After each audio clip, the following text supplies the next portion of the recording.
to National Review's point, I mean, they're saying the Republican Party, beginning with its voters, needs to recognize that choosing candidates based on their offensiveness and fringy vibes is a formula for futility. Chalk up the North Carolina governorship as another office lost for the GOP by forfeit. Do you agree with them? Oh, yeah, we've definitely nominated some candidates that were of poor quality. Now, this cycle, I think if you look at it in total, it's not been as bad. Robinson's obviously at the top of that list right now. But if you go back to the last cycle in the Senate races, you know, we left some races on the table because of candidate quality. It's really a question of what do you believe the purpose of a political party is? To win elections? Or to grind axes, or to win cultural battles? I'm of the old school. I think there exists to win elections. So you should nominate the people who can best win elections. But Abby, this is not new for Republicans. Ronald Reagan went to Philadelphia, Mississippi, when he opened his campaign, where he knew Swanachane and Goodman had died, and talked about how he saw big black bucks buying stakes in the line and using welfare money. George Bush used Willie Horton. This business of positive polarization is a playbook straight out of the Southern strategy. It was built by Kevin Phillips, was built because when Republicans decided with Richard Nixon, they didn't want to go with Wallace, but they wanted to go with a candidate that could divide the country. They said their way of working was to positively and intentionally pit people against one another. This is an old playbook. It's been used a lot. It's been used a lot. No, and what does it do? When you do this, then guess what you don't deal with? The issues. The fact that there are 4 million poor, low-wealth people in North Carolina. We're not talking about that. We're not talking about the over 1 million people who are still uninsured. We're not talking, over 1 million people, 1.8 million, who make less than a living wage, and we haven't raised the minimum wage since 2009. We're not talking about the 300,000 people that just lost their health care because we didn't carry over from the expansion during COVID. So this is a design play. It's a design play to put these issues out there, hope you can pit enough people against each other, particularly in the South, and then win by not having to deal with the real issues. We are talking about North Carolina as a battleground state because, according to a lot of the recent polling, it's within the margin of error, meaning Harris and Trump are right there neck and neck. But that is in spite of the fact that the governor's race is a 10-point spread. So what is driving that? And do you really think, Keith, that Harris can actually make this state be in play, given all the dynamics that the Reverend just talked about? I think the Reverend would agree the state is in play, right? It's very much in play right now. Am I right? I think it's very much in play. And I think, in fact, Obama in 2008 only won 33 counties. But you got to look at where he won. He went out west. He won 2 counties out west. He went to the east and won 8 or 9 counties, Pasquotank, Wilson, Wayne. He talked to particularly to poor and low wage folks. That's the key. There are 1 million poor and low wage folks. Let me show you this then, because this was really interesting. We were looking at the New York Times polls. This is Mark Robinson, his performance among this demographic. White, non-college educated North Carolina voters. It's the only demographic where he is over 50%. What does that tell you, right? Yeah. What does that tell you? It tells me a lot. I mean, Mark Robinson is a self-hating black man. And the reason why white people and white Republicans like him is because he's a self-hating black man. He's exactly the type of black person that Republicans like. A black person who hates black people. A black person who calls himself a Nazi. A black person who says he wants to join the KKK. A black person who says he wants to bring back slavery. That's the type of Republican that white people like to be a black person to represent them. And that says everything about what today's Republican Party is, but also says about, as Reverend Barber was saying, where the party has been going for the past 60 years since the beginning of the Southern strategy.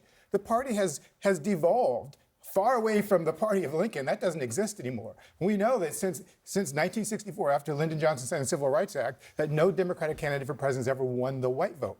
So when you translate that to what's happening in North Carolina, it's a matter of getting those people, as Reverend Barber was saying, who are black or white or Latino or whatever, whoever they are, who are poor, who are not being represented, to talk to them and talk to their issues and not fall for the distraction, because they want us to be talking about all these side issues instead of talking about jobs and healthcare and education and housing, the things that people are actually concerned about. That's why Donald Trump is doing that, and that's why he's getting. Donald Trump is talking about that. He's doubling his support in the black community. He got 8% in 2020. Wait, Hang on, Keith. Now let me.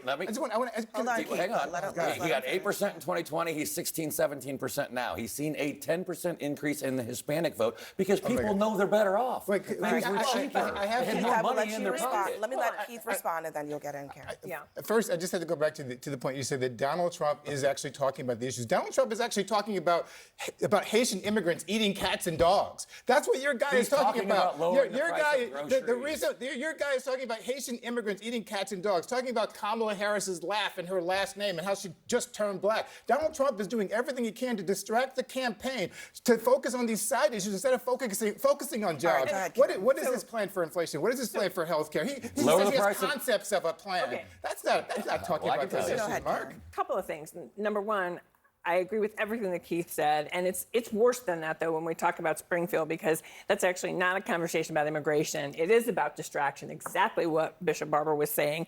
You now have children on our own air, little children who were actually born in this country, who are being teased, talking about being terrified. One little girl said, "I'm terrified, but I pray that I believe my daddy will keep me safe." That is what Donald Trump's lies are doing, and I've heard you repeat those lies on television when it comes to North Carolina. And that's just spreading the hate and disinformation.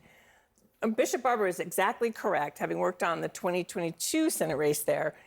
What Obama was able to do in 2012, that was the strategy. It is about getting out of the areas that we typically see candidates go to and talking to people in the more rural areas. And when you fail to, and the voters are there if you go talk to them. That is my question then for you, Bishop Barber. Is Harris doing what you think she needs to do to win the state? We won same-day registration and early voting in 2008. That was the decision. Obama lost an election. They won doing the early voting. But listen, I don't think either candidate is doing as they should. I think Donald Trump is worse because he was president. He gave tax cuts to billionaires and millionaires, but he did not raise the minimum wage. We had not raised the minimum wage since 2009. In fact, one of the tragedies was when 8 Democrats joined all the Republicans in the Senate to block raising the minimum wage for 50 million people, which would have pumped $330-some billion into the economy. In North Carolina, you have 1.8 million poor and low-wage voters. You have over 1 million voters that didn't vote last time who are poor and low-wage. Trump only won by 74,000 votes. In every battleground state, poor and low-wage voters now make up 35 to 43% of the electorate. There's not a state that's a battleground that if 10 to 12% of poor and low-wage voters were to vote, that they would not change the outcome of the election. But what the campaigns have to understand, you have to talk to them. You have to say, if you elect me, your wages are going to go up. You're not going to have these low wages, and you're going to have health care, and you're going to have education. And that's where we should be. And you have to go outside in North Carolina of the I-40 corridor, Charlotte, Winston-Salem, Greensboro, Raleigh, and go to the west and Jackson County and Buncombe County and go to the east. And Trump has not been doing that. And I don't think any of the candidates have done it the way they should. Middle class is fine, but you got to talk about poor and low-wage voters. Go ahead, Scott. Yeah, I think poor and low-wage, working-class voters also, I mean, the issue you're conveniently leaving out of this conversation is they've been crushed by inflation for the last 3.5 years. And I don't think it's as simple as what you laid out, Keith, about race. I think they're looking at their overall situation and saying, 4 years ago, 8 years ago, whatever, I felt like I was at least had a fighting chance. And today, after being crushed, I'm in a hole so deep I don't know how to get out. And I do think they're looking for someone to blame or to at least say, why did these policies get enacted upon me? I'm the one who's stealing it the most. First of all, there are 140 million poor and low-wage folk. The majority of them are white. 66 million of them are white. Only 26 million are black. Secondly, Trump inherited a good economy and blew it with his massive tax cuts that have only driven up the debt. The inflation came out of price gouging. It came out of a pandemic. That has absolutely nothing to do with the fact that we haven't raised the minimum wage since 2009. The San Francisco Fed said We really have to Three go Nobel here Peace Prize we've got economists said if you raise it, it will not hurt jobs. It will, in fact, build the economy. we've got